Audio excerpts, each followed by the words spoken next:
Hi everybody, welcome back to channel. Please do excuse voiceover mode today. Basically, I go back to work tomorrow. I've spent this week prepping my classroom. Oh, I've just realized you might also be able to hear the washing machine. Also sorry for that. But I was prepping my classroom for most of this week and I went in today to just finish up a few things. I came back feeling gross and I'm sure looking worse, threw myself in the shower. And now I can't be bothered to get dressed and made up and stuff to be on the internet. So we're doing voiceover mode. And it's going to be the same for the next video because I'm going to record my close down here and I'm going to record my August budget after this. So you may remember, you might not, but you might remember last time I was doing my budget, I was like, all right, so I've spent a fair amount of money, but I think I've sorted everything out. And, I'm just gonna calm down now. Yeah, that did not happen. That did not happen. I spent lots of money. It's always the way in the summer. I did some good things as well, but I spent more than I should have. Let's put it that way. So let's take a little look at the numbers and then I will look at how I imploded this month's numbers and hopefully sanity shall return to us. So at the beginning of July, I was actually working with a rollover from my salary of $329. And that was because I got paid for both months in June. And so I was having to budget over 2 months. So I figured out how much I needed and I rolled it over. My basic fixed expenses are fixed for a reason. So they didn't really change. I had 29 for the home internet. I had 30 for electricity. I ended up with about 8 of that left when I got paid next. So I think it's safe to reduce it a little next month because I think the very worst of the heat is over. Like it's still very hot, but the worst of it is probably over now. So it doesn't have to work quite as hard. The cleaner got 20. My phone got 9. I can't remember if I actually planned to do that 9 or if I added it later, but my phone got 9 anyway. And I didn't transfer any salaries, so I didn't need to pay for that. So over to the variable expenses. So groceries, I estimated 100. That was lower than my previous amounts that I've been allowing myself. I had been allowing myself 120, but I wanted to try reducing it a little. I had issues with reducing it, but not necessarily because I couldn't afford groceries, but because of my other spending, I was short on cash. So my bad, really, but I do think it's a reasonable amount, so I think groceries is fine at 100. Transport, I did spend a little bit more on, but it wasn't past the 20 I had budgeted. I did about 13 here. School, I'd estimated 20. I've said that I've used 20, and this is also why it was exactly 100, because I'd used just under, but when I was trying to balance the extra spending I did, I was taking it out of any category I had excess in.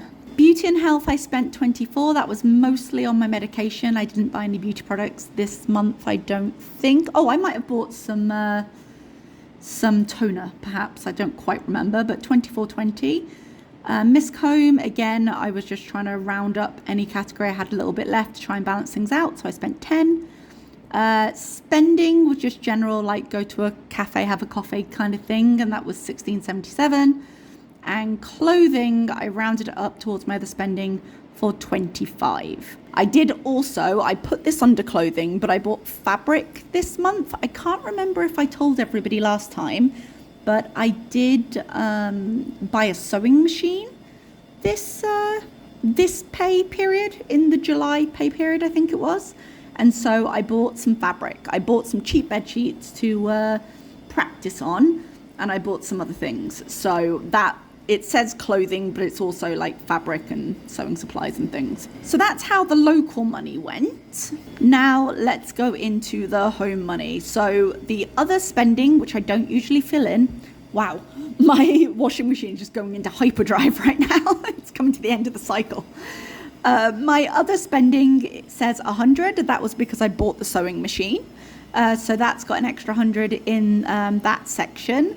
My subscriptions, I filled up the account with £20. Now, unfortunately, I did get an email over the last few days because YouTube has realized that I do not, in fact, reside in Ukraine and would like me to pay subscription from the country I'm actually in. So I have to decide if I want to be subscribed to YouTube Premium anymore. So I'm going to take a few days. My current subscription runs out on the 25th, and I'm going to take a few days to just decide how much that annoys me and if it's worth the cost. I had paid my pension the previous month. I paid 2 months worth the previous month, but I did put an extra $400 into my future fund. Coming over to my sinking funds, taxes, I didn't put anything in. Travel, I wasn't filling. Large purchases. Okay, I'd originally put 60 in to balance it up to a round number. But then when I overspent this month, because I did a big old order for one, some sewing accessories, but two, my classroom. I spent a lot of money in my classroom over the last month. So I took the money out of large purchases because I didn't need that money anytime soon. And that's why its current value is at 0, even though I added money. Now, as you all know, I spent quite a lot of medical over the summer. So I put 400 into medical to bring it up to 1,000 so that fund is fully funded again, just because I feel it's really important that I prioritize that sinking fund just in case I need it. So I don't love the idea of it being low. Just in time for the end of the video, the machine has finally stopped. I didn't put anything in gifts and I didn't put anything in hair at the moment. That may change pretty soon. Well, gifts I'm not doing too bad on, but I'll probably restock the hair fund pretty soon because it's not that big an increase. But overall, I absorbed the extra spending pretty well, but really shouldn't have spent it. And there is a little bit of overhang in August as well, which you will see in the next video, because guys, I ordered something from Temu and oh my god, it's so easy to fill that cart up and spend a fortune and then think, how did this happen? But I do not regret my sewing machine purchase at all. I've been just altering little things. I'm not quite at the making clothes from scratch yet, but altering things. Like, I've got a lot of things that have those elasticated cuffs, which I really dislike. So, you know, I took the elastic out and re-sewed the hem. I had thrown a dress into my Temu haul for my school, and it came and it wasn't very well fitting, as you might imagine. And I cut little like diamonds out the side to give it more of a waistband, and it worked out really well. So I'm really enjoying just adapting things to make them fit more nicely and for me to enjoy them a bit more. I had a dress that I couldn't really wear to school because the slit went up a little bit too far. You're not allowed to flash knee, you know, man. And I was able to just like sew that up nicely. I could have done it by hand, but I would have done a terrible job. So yeah, I've been enjoying the purchase. I think it's going to be a good purchase, but it's a lot of money to put out all at once. So I'm going to leave you here. I will go through to the August budget basically now, but you won't see it on the same day.